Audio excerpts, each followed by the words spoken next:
আলিফ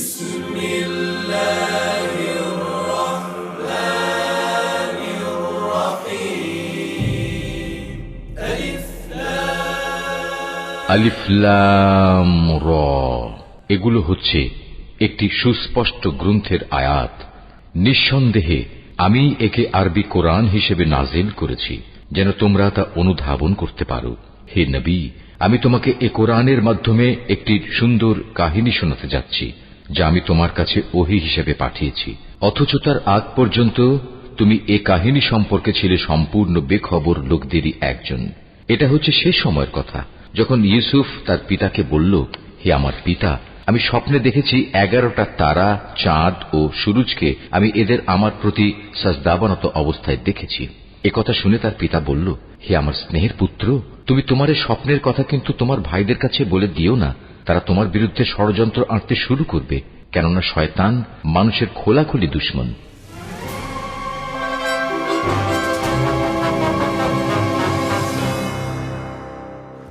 খ্রিস্টপূর্ব 1160 অব্দে ব্যাবেল নামক দেশের দক্ষিণে ফাদ্দান আরাম নামক এক শহর ছিল।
হে মহান ইস্তার, হে সকল প্রভুর মাতা, হে আমাদের দয়ালু প্রভু, আমাদের জন্মদানকারী মঙ্গলদাতা প্রভু, এই অবুঝ শিশুটিকে আরোগ্য দান করুন আর তার মা জননীকে আনন্দিত করুন।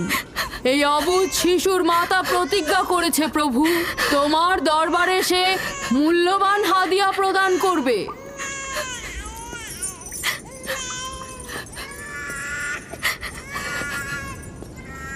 আমি মহান ইস্তারের কাছে প্রার্থনা করেছি যেন তিনি তোমার সন্তানকে জীবিত রাখেন। তুমি এখন তোমার সন্তানকে নিয়ে যেতে পারো। তুমি তোমার সন্তানকে ঠিক সেভাবে মানুষ করবে যেন সে বড় হয়ে নিজেকে ইস্তারের সেবায় বিলিয়ে দিতে পারে। আপনিও মহান ইস্তারের কাছে আমি অনেক কৃতজ্ঞ। মহান ইস্তারের ওপর রহমত বর্ষিত হোক। আপনার ওই ইস্তারের মেহেরবানিতে আমার মৃত সন্তান জীবিত অবস্থায় ফিরে এসেছে। ইস্তার মহান, তার ওপর রহমত বর্ষিত হোক। ইস্তার মহান, তার ওপর রহমত বর্ষিত হোক। মহান ইস্তার, তার ওপর রহমত বর্ষিত হোক। ইস্তার মহান, ইস্তার মহান, তার ওপর রহমত বর্ষিত। এই বাচ্চাটির মতো আমাদের সন্তানও নিশ্চয়ই সেরে উঠবে, তাই না? ইস্তার খোদা দয়ালু ও শক্তিশালী, তিনি নিশ্চয়ই আমাদের বাচ্চাকে সাফা দেবেন। হ্যাঁ, আমারও তাই মনে হয়। চলো যাই। তোমাদের এ কি হলো? তোমরা তো নিজেরাই ফেরেশতার সেজদা পেয়েছো, আর এখন কিনা নিজেরাই নিজেদের সেজদা করছো। এই পৃথিবীর সৃষ্টির সকল কিছুই ইনসানকে তাসলিম করে, আর তোমরা কিনা প্রাণহীন নির্জীব পাথরকে তাসলিম করছো। এই শোনো, খবরদার বলছি, তুমি এসব বেহুদা কথাবার্তা বলে আমাদের খোদাকে অপমানিত করবে না। আমি এই কথাগুলো নিজে থেকে বলছি না, আমি খোদা কর্তৃক প্রেরিত কথাগুলো এই কিতাব থেকে বলছি। এটি হচ্ছে আসমানি সহি কিতাব, যা আমার দাদা ইব্রাহিম নবীর উপর নাজিল হয়েছিল। আমি তার দিনের অনুসারী এবং এই কিতাবের প্রচলন ও দাওয়াত প্রদানকারী। নিজে থেকে কিছু বলছি না। ওই আসমানি কিতাবে কি লেখা আছে আমাদের খোদাদেরকে অপমানিত করতে হবে? আমি অপমান করছি না, শুধু প্রশ্ন করছি। যদি জেনে থাকো তাহলে উত্তর দাও, আর যদি না জেনে থাকো তাহলে স্বীকার করো। তোমাদের জিজ্ঞাসা করছি, ওই মন্দিরে রাখা ইশতারের মূর্তিগুলো কি তোমাদের প্রভু, নাকি তোমাদের তৈরি বস্তু? ইশতার তোমাদের উপর প্রভাব বিস্তার করে নাকি তোমরা ইশতারের উপর? ইশতার তোমাদেরকে শাসন করে নাকি তোমরা ইশতারকে? পাথরের তৈরি ইস্তার যদি দুর্বল ও অক্ষম হয়ে থাকে, তবে কি করে আমাদের বাচ্চাদেরকে সাফা দেয়? সত্যি কথা, আমরাও দেখেছি। হ্যাঁ, তার হাকিকাত আছে। ইশতার তার সন্তানকে সাফা দিয়েছে, আমি দেখেছি। ওই প্রজ্ঞাবান যিনি তোমাদের আহাজারি শুনেছেন, তিনি তোমাদেরকে সাফা প্রদান করেছেন, না ইশতার। যদিও তোমরা খোদা ছাড়া প্রার্থনা করেছো আর তিনি ছাড়া তোমরা সাহায্য চেয়েছো, কিন্তু তিনি সকল কিছু সম্বন্ধে অবগত আছেন, তাই তোমাদের আহাজারিতে তার রহমত বর্ষিত হয়েছে, তোমাদেরকে সে সাহায্য করেছেন। সাধারণ দৃষ্টিতে তোমরা ইশতারকে দেখেছো, অন্তর্দৃষ্টিতে দেখোনি, তাই মূল সাফা প্রদানকারকে চিনতে পারোনি। ইয়াকুবের কথার মূল অর্থটা আমি এখন বুঝতে পারছি। সে চাইছে যে আমরা আমাদের খোদাদেরকে বাদ দিয়ে তার খোদার ইবাদত করি। আমরা আমাদের খোদার অনেক কল্যাণকর কাজ দেখেছি, তোমার খোদার কি দেখছি? আমি তোমাদেরকে সকলের চাইতে ঊর্ধ্বে অবস্থিত খোদার দিকে আহ্বান করছি। তিনি সৃষ্টি সকল কিছুর চাইতে ঊর্ধ্বে। তাই নাকি? কি করে বুঝবো তোমার খোদা অন্যান্য সকল খোদার চাইতে ঊর্ধ্বে? তুমি আর তোমার খোদা ও ইস্তারের মন্দিরের ধর্মযাজকের মতো স্বর্ণরৌপ্য লুটে নিতে চাইছো না, তা কি করে বিশ্বাস করব? আমার বাস্তব অবস্থা হচ্ছে, আমি গভর্নর লাবানের নিয়োজিত রাখাল। আমার কোনো কিছুই নেই, আর কোনো কিছুর জন্য আমি কারো কাছে প্রতিদানও চাইনি। তোমরা কি আমাকে আমার কাজ অন্বেষণ না রাখালি করা ছাড়া আর কিছু করতে দেখেছো? দেখেনি জন্য কি এখন আমাদের দেখতে হবে? তুমি হয়তো সুযোগের অভাবে ভালো আছো, নয়তো তুমিও কোনো অংশে কম যেতে না। তোমরা সবাই একই রকম। ধর্মকে তোমরা মুখোশ বানিয়ে নিজেদের আখের গুছিয়ে নাও, সহজ সরল মানুষদের ঠকিয়ে তাদের সম্পদের রাজা হও। তোমার কষ্ট বুঝতে পারছি। তোমার সন্তান মৃত্যুর কোলে ঢলে পড়েছে, অথচ কেউ তাকে সাহায্য করতে এগিয়ে আসেনি। না ইশতার জাদুকর, না ওই মন্দিরের খোদা ইশতার। তাই সকল খোদাকে দোষারোপ করার অধিকার হয়তো তোমার আছে। মন্দিরের অক্ষম ইস্তারের সঙ্গে আমার কোনো কাজ নেই। আমার কথা তোমার না দেখা প্রভুর সঙ্গে। আমরা অনেক ধৈর্য ধরেছি আর অনেক কষ্টও করেছি। এখন আর কোনো নতুন খোদাদের ধৈর্য ধরার মতো অবস্থা আমাদের নেই। আমাদের ধর্মযাজক আসছে, ফারাজ তার কথার শাস্তি পাবে। পালাও ফারিস, তুমি পালাও। ওইদিকে পালিয়েছে। ওইদিকে যাও, ওকে বন্দি করে নিয়ে এসো। দেখো যেন পালিয়ে না যায়। ওকে ছেড়ে দিন, যে করে হোক ওকে ধরে নিয়ে ফিরবে। ছেড়ে দিন, ওকে মাফ করে দিন।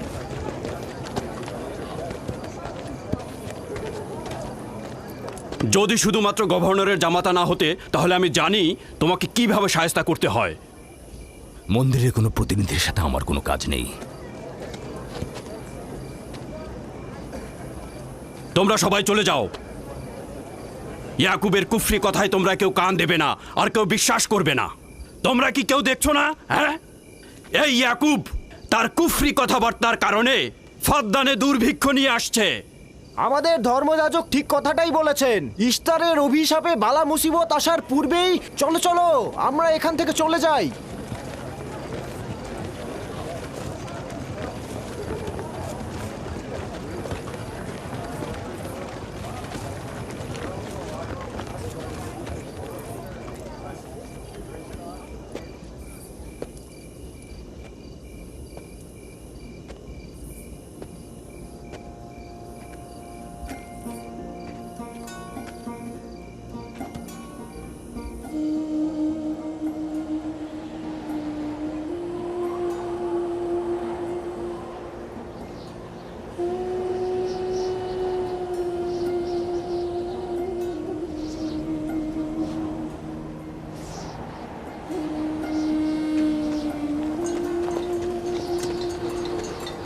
যদি খুব শীঘ্রই বৃষ্টিপাত না হয়, তাহলে ফাদ্দানবাসীর সকল ফসল নষ্ট হয়ে যাবে। আশা করছি মহান খোদা অতি দ্রুতই বৃষ্টিপাত প্রদান করবেন। ওখানে কি হচ্ছে বাবা? এটা ফাদ্দানবাসীর প্রাচীন রীতিনীতি। এখানে ইশতার নিয়ে কেউ কটু কথা বললে তাকে আগুনে নিক্ষেপ করে হত্যা করা হয়। বিচার করা হয় না সে সত্য বলেছে কিনা। ছেড়ে দাও, ছেড়ে দাও আমাকে বলছি, করেছে ছেড়ে দাও আমাকে, ছাড়ো বলছি। হে মহান ছেড়ে দাও। ধর্মগুরু, ওকে মাফ করে দাও, আমাদের উপর রহম করো। আমাকে ছাড়ো, ছাড়ো, আমার কি দোষ? আমি তো কিছু করি নাই। আমি কি বলেছি তোমাদের? আমাকে আমাকে এভাবে বেঁধে নিয়ে যাচ্ছ? আমাকে ছাড়ো। শোনো, তুমি এখানে ভেড়ার পালগুলো দেখে রাখো, আমি একটু আসছি। ছাড়ো, ছাড়ো, ছাড়ো আমাকে। এই, ছেড়ে দাও, ছেড়ে দাও, ছেড়ে দাও। এই, তোমরা তোমরা নির্মমতা করছো, তোমরা আমার উপর নির্মমতা করছো। আমাদের রহম করো। ছেড়ে দাও, ছেড়ে দাও। এই, আমার কি দোষ? আমার কি দোষ? আমাকে ছাড়ো, ছেড়ে দাও। এই, তোমরা আমার উপর অবিচার করছো। ওই যে দেখো, ইয়াকুব কি রাখাল, করছো? গভর্নর লাবানের জামাতা। এটা ঠিক করছো না। আমাদের উপর দয়া করুন, আমাদের উপর রহম করুন। কাফের শাস্তি একটাই। সাবধানবাসী, তোমরা দেখে রাখো, তোমরা ফরাসের অবশ্যই শাস্তি পাওয়া উচিত। একদম ঠিক না, আমার উপর অবিচার হচ্ছে। আমি কিন্তু আমাকে এভাবে অমানবিক ভাবে পড়ানো হচ্ছে। এটা তোমরা সহ্য করো না, তোমরা জেগে ওঠো। রক্ষা করুন, ওকে রক্ষা করো। আমাকে বাঁচাও, বাঁচাও ফাদ্দানবাসী, আমাকে বাঁচাও ফাদ্দানবাসী। আমি বলছি, আমি কোনো অন্যায় করিনি। অভিযুক্ত ফারাজ ইস্তারের শত্রু ও পাথর দিয়ে ইস্তারকে আক্রমণ করতে চেয়েছে এবং আমাদের খোদাকে অসমর্থ ও নালায়েক বলে আখ্যায়িত করেছে। ফদ্দান শহরের প্রাচীন রীতিনীতি অনুযায়ী যে আমাদের খোদা ইস্তারকে অবমাননা করবে তাকে অবশ্যই আগুনে নিক্ষেপ করে হত্যা করা হবে। ফাদ্দানবাসী, তোমরা কি এরকম চুপ করে পাথরের মতো আমাকে দেখে যাবে? তোমরা কি কিছুই বলবে না? আমাকে এরকম অমানবিক ভাবে অত্যাচার করে পোড়াতে যাচ্ছে এই লোকজন। তোমরা কি কিছু বেচারা ফারাস। তোমরা কি নিশ্চুপ হয়ে সারা জীবন দেখে যাবে? ফাদ্দানবাসী, দয়া করুন, রক্ষা করো আমাকে। কেউ তো এগো, একদিন আমার মতো তোমাদের কেউ এভাবে পুড়িয়ে ফেলবে ওরা। তোমরা চুপ করে থেকো না। তোমরা এভাবে আমাকে মেরো না, আমার প্রাণ ভিক্ষা দাও, আমাকে এভাবে মেরো না। বেহুদা কান্নাকাটি করো না, হয়তো রক্তের মূল্য পরিশোধ করো, নয়তো আগুনে পুড়বার জন্য প্রস্তুত হও। তাকে আগুনে ফেলো না, এভাবে পুড়িয়ে মেরো না, করো, আমাকে প্রাণ ভিক্ষা দাও, ওকে ছেড়ে দাও। হে ফদ্দানের জনগণ, আমাকে মেরো না। আমাদের রহম আমি একটা কথা জানতে চাই, তার রক্তের মূল্য কত? মূল্য কি তুমি পরিশোধ করবে? না, ও নিজেই তো ইস্তারের শত্রু।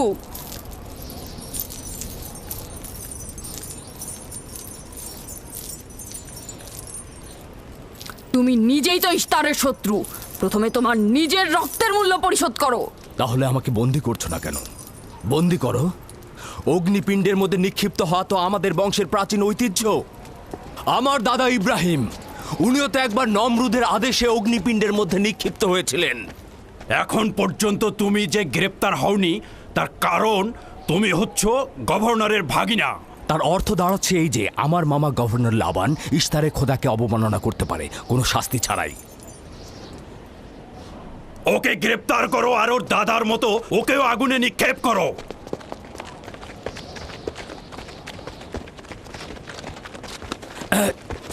ছেড়ে দাও, আমার প্রশ্নের উত্তর দাও, ছেড়ে দাও আমাকে। এখানে কি হচ্ছে এসব?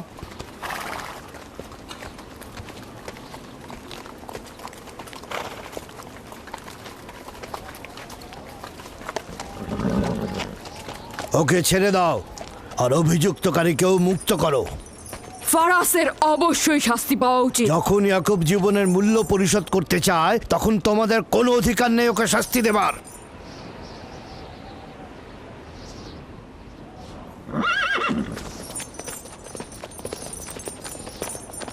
তাকে মুক্ত করে দিন।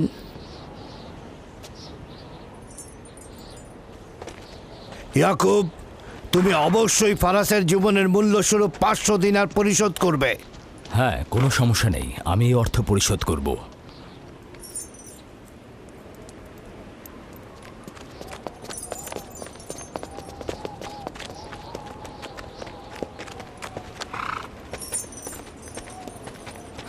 খোদা তাআলা আমার দয়ালু মামাকে হেফাজত করুক।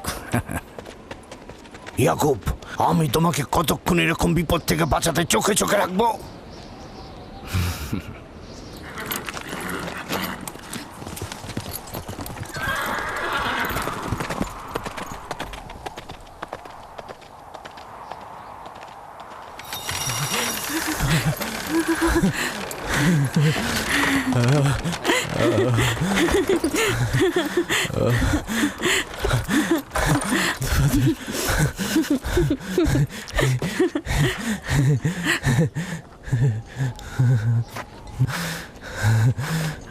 আপনি মহান, আমরা কৃতজ্ঞ, আমরা অনেক কৃতজ্ঞ আপনার কাছে, আপনার কাছে। আমার জীবনের মূল্য স্বরূপ যে অর্থ আপনি প্রদান করবেন তার বিনিময়ে সারা জীবন আমি আপনার কৃতদাস হয়ে থাকব। আপনি মহান, আপনি মহান। আপনি ফারাজকে মৃত্যুর হাত থেকে বাঁচিয়েছেন, আপনি আমাদের নতুন জীবন দিয়েছেন। হয়েছে হয়েছে, এবার এসো এসো।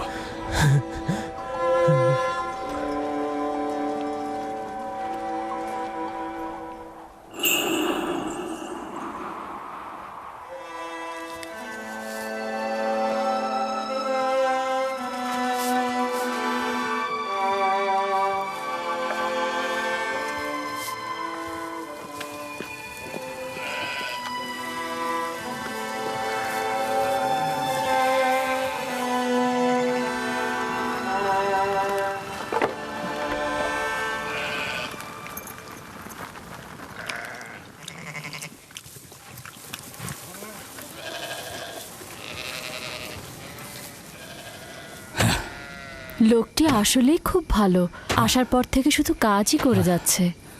হ্যাঁ, বছরের পর বছর ইস্তার, ফাদ্দান ও ব্যাবলের লোকজনকে অন্যায়ভাবে কোরবানি দিয়ে আসছে। আজ তোমার পিতার জন্য আমি ও ফারাজ বেঁচে গেছি। আপনি ওর জীবন বাঁচিয়েছেন বলেই ও ইস্তার পূজা ছেড়ে এক খোদার ইবাদতে মশগুল হয়েছে। হ্যাঁ, তা হয়েছে রাহেলা। আসলে যখন সে মৃত্যুর হাত থেকে রক্ষা পেয়েছে তখনই এক খোদায় বিশ্বাস এনেছে। আমাদের মুসাফির কখন পৌঁছবে? খুব শীঘ্রই হে খোদার নবী, বেশি দিন বাকি নেই। বছরের পর বছর তোমার সন্তানের প্রতীক্ষায় রয়েছি। যদি খোদা চায় তো খুব শীঘ্রই এই প্রতীক্ষার অবসান ঘটবে।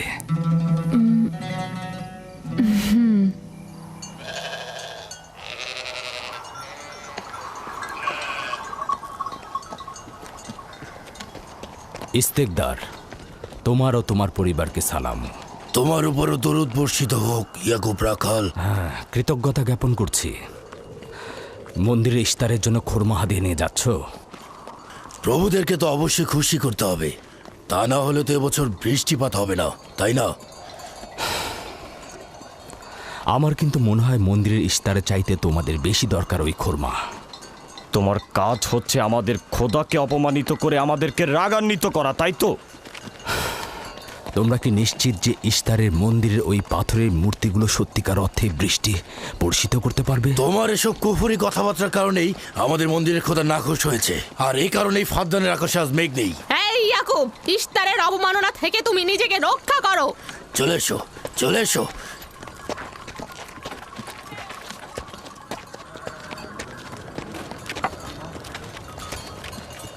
এটা তোমাদের কেমন বিবেচনা? তোমরা শক্তিশালী ও দয়ালু এক খোদাকে রেখে নির্জীব পাথরের উপাসনা করছো। কেন তোমরা বিষাদগ্রস্ত জমিনে নিজেদের আত্মাকে এক খোদার ইমানের নূরে আলোকিত করছো না?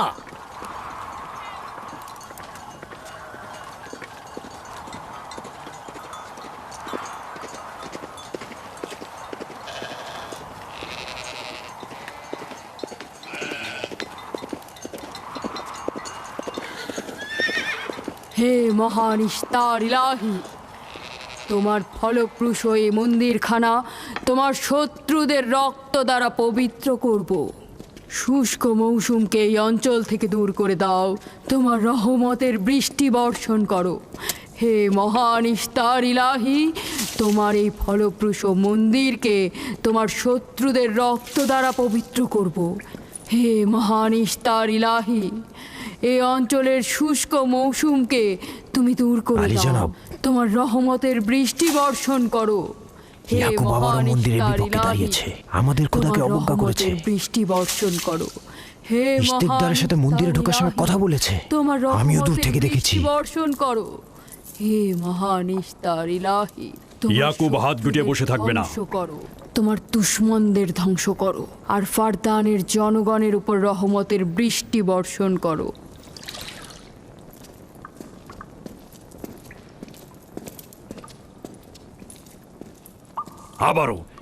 আবারও শুরু করেছে। আশা করছি ওর উপর এবার খোদার লানত বর্ষিত হবে। এখন আমাদের কি করা উচিত? লাবানকে এখানে ডাকো, তার সাথেই সমাধান করব। যত তাড়াতাড়ি সম্ভব লাবানকে আমন্ত্রণ করো।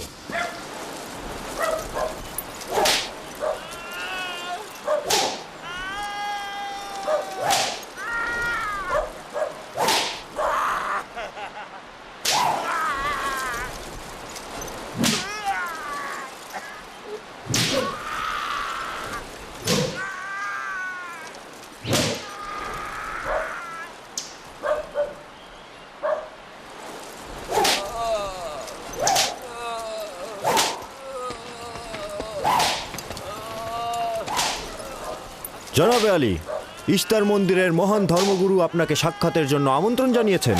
গুরুত্বপূর্ণ কিছু? হ্যাঁ জনাবে আলী। হ্যাঁ, এবার বন্ধ করো।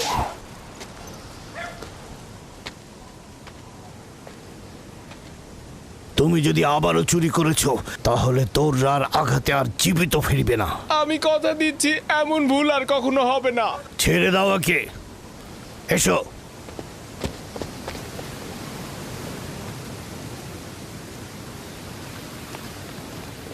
প্রকৃতপক্ষে বিষয়টা আসলে আপনার জামাতা ইয়াকুবকে নিয়ে। ইয়াকুবের আমলনামা তার নিজের সঙ্গে সম্পৃক্ত।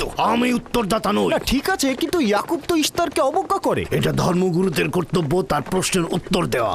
আর যদি উত্তর দিতে সক্ষম না হও, তাহলে কেন আমার শরণাপন্ন হও?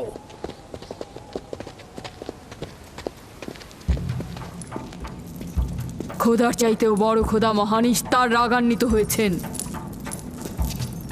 আমি দুর্ভিক্ষ দেখতে পাচ্ছি, যা ফারদানের জনগণের জন্য শুষ্ক মৌসুম আর মৃত্যুর কারণ হতে যাচ্ছে। জনাবে আলী, আমি তার আপনি একটু মধ্যে অপেক্ষা করুন, আমি শোকার্ত ধর্মগুরুকে অবস্থা খবর দেখতে দিচ্ছি।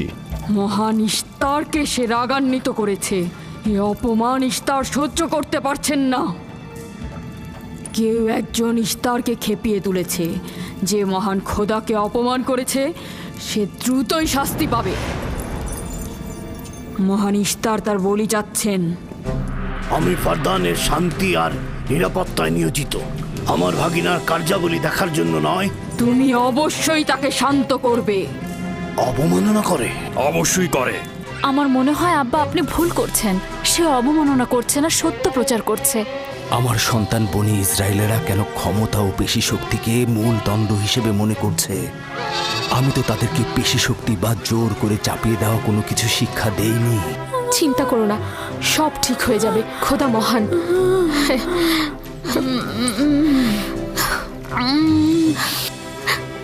আগুন প্রথমে কাফেরের পোশাকের নিম্নাংশ গ্রাস করবে। যারা ইস্তারকে অবমাননা করেছে, অতি দ্রুতই তাদের ধ্বংস আসন্ন। এই লোক নিজের জন্য কোনো রহম নিয়ে আসেনি, এবং সে তোমাদেরও কোনো রহম দিতে পারবে না। সে তোমাদের জন্য যেমন দুর্ভিক্ষ নিয়ে আসছে, তেমনি তার স্ত্রী পুত্রের জন্য মৃত্যু ডেকে নিয়ে আসছে।